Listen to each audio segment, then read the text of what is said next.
A psicoterapia analítica funcional foi proposta por psicólogos norte-americanos na década de 1980 e provocou certa revolução na análise comportamental da relação terapêutica. Essa abordagem trata da criação de relações terapêuticas em que o profissional se relaciona hábil e estrategicamente com os clientes para criar um contexto de mudança. Enquanto muitas relações mudam vidas, a relação terapêutica visa mudar vidas de modo terapêutico.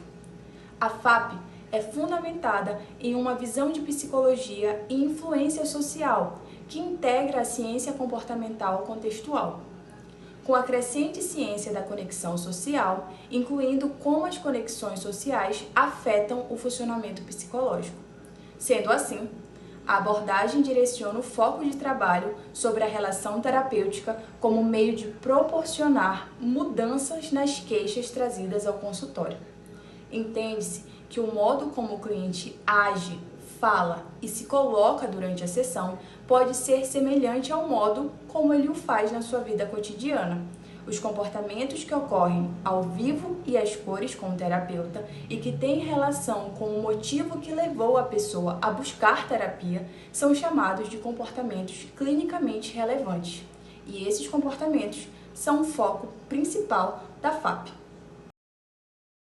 E ela tem como base o behaviorismo radical, filosofia desenvolvida por Skinner, que entende o comportamento como um resultado da interação entre o ambiente e o indivíduo, considerando também os eventos privados, como pensamentos e também emoções. Então, a FARP, que é a psicoterapia analítica funcional, ela não foca na forma do comportamento, mas na sua função, ou seja, o que aquele comportamento faz na vida daquela pessoa. Então, meio que o objetivo é como esses comportamentos aparecem na relação com o terapeuta e usar essa interação como ferramenta de mudança. Existem 3 modelos filosóficos da FARP, que podem ser entendida e se complementam. Então, o primeiro é o modelo das 5 regras, baseado na análise funcional e na ideia de que a sessão é um espaço vivo de reforço e mudança. O modelo dos 12 passos, que é um protocolo técnico e sequencial útil para treino e pesquisa, e o modelo ACL, que esse traz uma abordagem mais experiencial e subjetiva, valorizando também a autenticidade, a conexão e a empatia como ingredientes ativos no processo terapêutico. Outro ponto central é o anti-essencialismo, que é que a FARP ela evita as explicações baseadas em rótulos ou essências externas, que meio que o que importa é como o comportamento funciona no contexto, porque isso permite um olhar mais sensível às diferenças culturais, de gênero e vivências individuais. Então, meio que a FARP ela é uma abordagem que une a sensibilidade e a ciência, que usa meio que a análise do comportamento como base, mas também se abre para a subjetividade, promovendo mudança real através da relação terapêutica viva. Oi, boa noite. Eu vou falar um pouco sobre os princípios fundamentais da psicoterapia analítica funcional, que também é conhecida como FAP. Ela é uma abordagem dentro da terapia cognitivo-comportamental que utiliza da relação terapêutica como um ambiente de mudança. O terapeuta e o paciente interagem de forma estratégica a fim de modificar os padrões de comportamentos disfuncionais.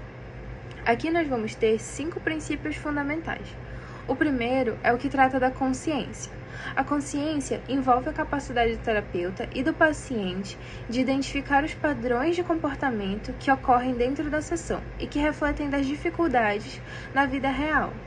O paciente aprende a reconhecer as suas ações e as suas emoções no momento presente, permitindo que ele modifique os padrões disfuncionais. Como, por exemplo, se um paciente evita expressar as suas emoções fora da terapia, mas demonstra isso na sessão ao minimizar os seus sentimentos, o terapeuta pode ajudá-lo a tomar consciência desse padrão. O segundo princípio é o que fala da coragem. A coragem na FAP significa que o paciente é incentivado a agir de maneira autêntica, mesmo que vulnerável, enfrentando os seus desafios emocionais diretamente. Isso envolve se permitir sentir e expressar emoções genuínas, mesmo que isso seja desconfortável ao paciente. Por exemplo, um paciente que evita conflitos pode ser incentivado a expressar a sua opinião de forma assertiva dentro da sessão, se preparando para fazer o mesmo durante a sua vida cotidiana. O terceiro princípio é o que fala da aceitação e da empatia, que é o princípio do amor. Ele enfatiza a importância da relação terapêutica baseada em aceitação e empatia. O terapeuta deve demonstrar uma genuína preocupação e apoio ao paciente, criando um ambiente seguro para as mudanças. O quarto princípio é o princípio que fala dos comportamentos clinicamente relevantes, que são os CCRs. Os CCRs são os comportamentos que o paciente apresenta dentro da sessão e que são relevantes para a sua vida fora do consultório. Eles podem ser classificados em 3 tipos. O CCR1, que são os comportamentos problemáticos que acontecem dentro da sessão. O CCR2, que são as melhorias que surgem durante a sessão. E o CCR3, que são os insights e as reflexões de mudança no paciente durante a sessão, durante a sua vida cotidiana, enfim. Por exemplo, se um paciente tem dificuldade de estabelecer os limites e na sessão ele aceita alguma coisa que ele não estaria disposto normalmente, o terapeuta pode sim ajudá-lo a reconhecer esse padrão e praticar uma resposta mais assertiva. O quinto e último princípio é o que fala justamente do reforço natural, que é quando o terapeuta deve sim reforçar positivamente os comportamentos desejáveis do paciente, ajudando ele a consolidar as suas mudanças significativas, tornando esse reforço uma coisa mais positiva para o paciente. Esse reforço ele tem que ocorrer de forma natural e por meio da interação terapêutica.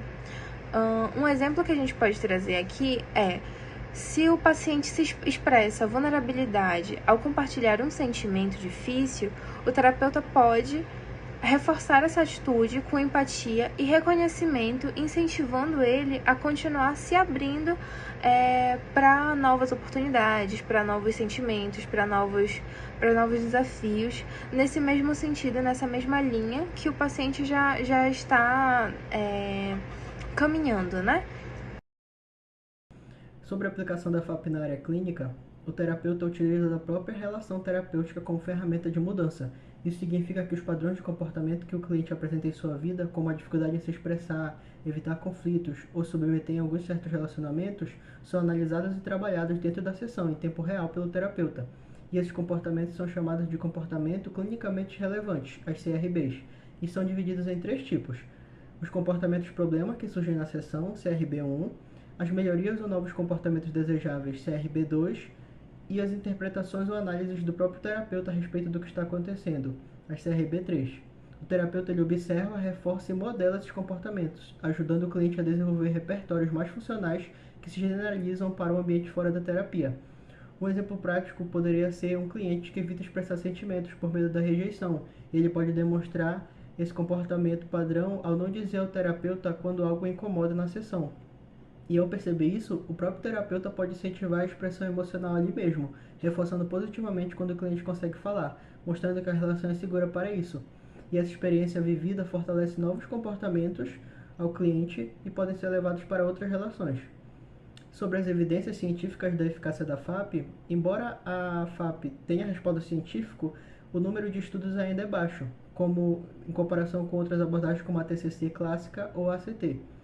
Mas dos estudos que já existem, vem demonstrando muita eficácia, e algumas das pesquisas mostram bons resultados no tratamento de depressão, ansiedade social, transtornos de personalidade borderline e dificuldades interpessoais.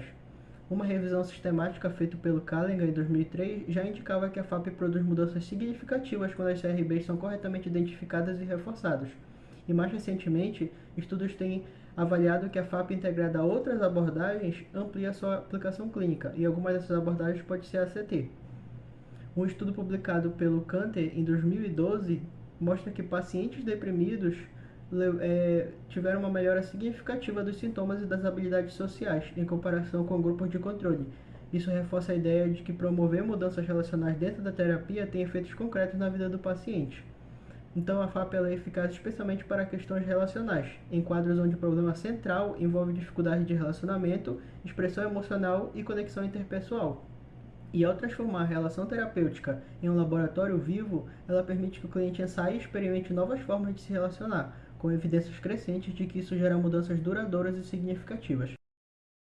Em resumo, a terapia analítico-funcional FAP é uma abordagem fundamentada no behaviorismo radical e no contextualismo funcional, que valoriza o comportamento como algo deve ser compreendido em seu contexto. Seu diferencial está no uso intencional da relação do terapeuta como ferramenta de mudança, promovendo intervenção no aqui e agora da sessão. Ao focar nos comportamentos que ocorrem durante o encontro com o terapeuta, a FAP possibilita que o paciente experimente novas formas de se relacionar e lidar com suas dificuldades, de maneira real e significativa. Essa prática se mostra especialmente eficaz em casos de sofrimento interpessoal, como, por exemplo, isolamento, dificuldades afetivas ou transtornos de personalidade. Embora as pesquisas ainda estejam em expansão, já existem evidências de que a FAP é uma abordagem promissora, tanto isoladamente quanto integrada a outras terapias comportamentais. Acima de tudo, a FAP reafirma a importância da relação humana como um espaço potente para transformação e crescimento. Oi, David. Oi. Bom te ver aqui. Como você chegou aqui hoje? Eu acho que bem, sei lá. Entendi. Me conta um pouco mais como foi a sua semana, se aconteceu algo de relevante ou de que te impactou. Essa semana teve uma reunião no trabalho onde eles estavam aceitando ideia própria. E eu tinha uma ideia boa para apresentar, porém não tive coragem de falar. E um colega meu, que praticamente teve a mesma ideia, falou. E o projeto dele foi aprovado, foi aplaudido no momento ali. Entendi. E como foi para você ver a sua ideia sendo bem assistida, bem, enfim, avaliada, vindo de outra pessoa? Eu senti raiva, mas me senti burro no momento ali. Entendi, sim, que você está sendo um pouco duro com você, mas eu quero te dizer que só o fato de você estar aqui hoje, me contando tudo isso, já é algo de extrema importância, algo muito valioso. E assim, percebo que você está compartilhando algo muito sensível comigo, e eu quero saber como que você se sente em relatando tudo isso. É um pouco difícil, mas eu sinto medo de você pensar que eu sou fraco ou me achar bobo. Entendi. Eu quero muito te agradecer por compartilhar tudo isso comigo. Saber que você se sente assim e mesmo assim permanecer aqui me contando tudo isso é algo de muita admiração da minha parte por você. E assim, David, posso te dizer como eu me sinto escutando tudo isso? Eu sinto muita empatia por você. Eu sinto uma vontade enorme de te ajudar nesse processo de valorização de si mesmo. E assim, hoje você me falou algo muito importante aqui, mesmo com todo o medo. E eu queria saber como é que você se sente agora, depois de me relatar tudo isso.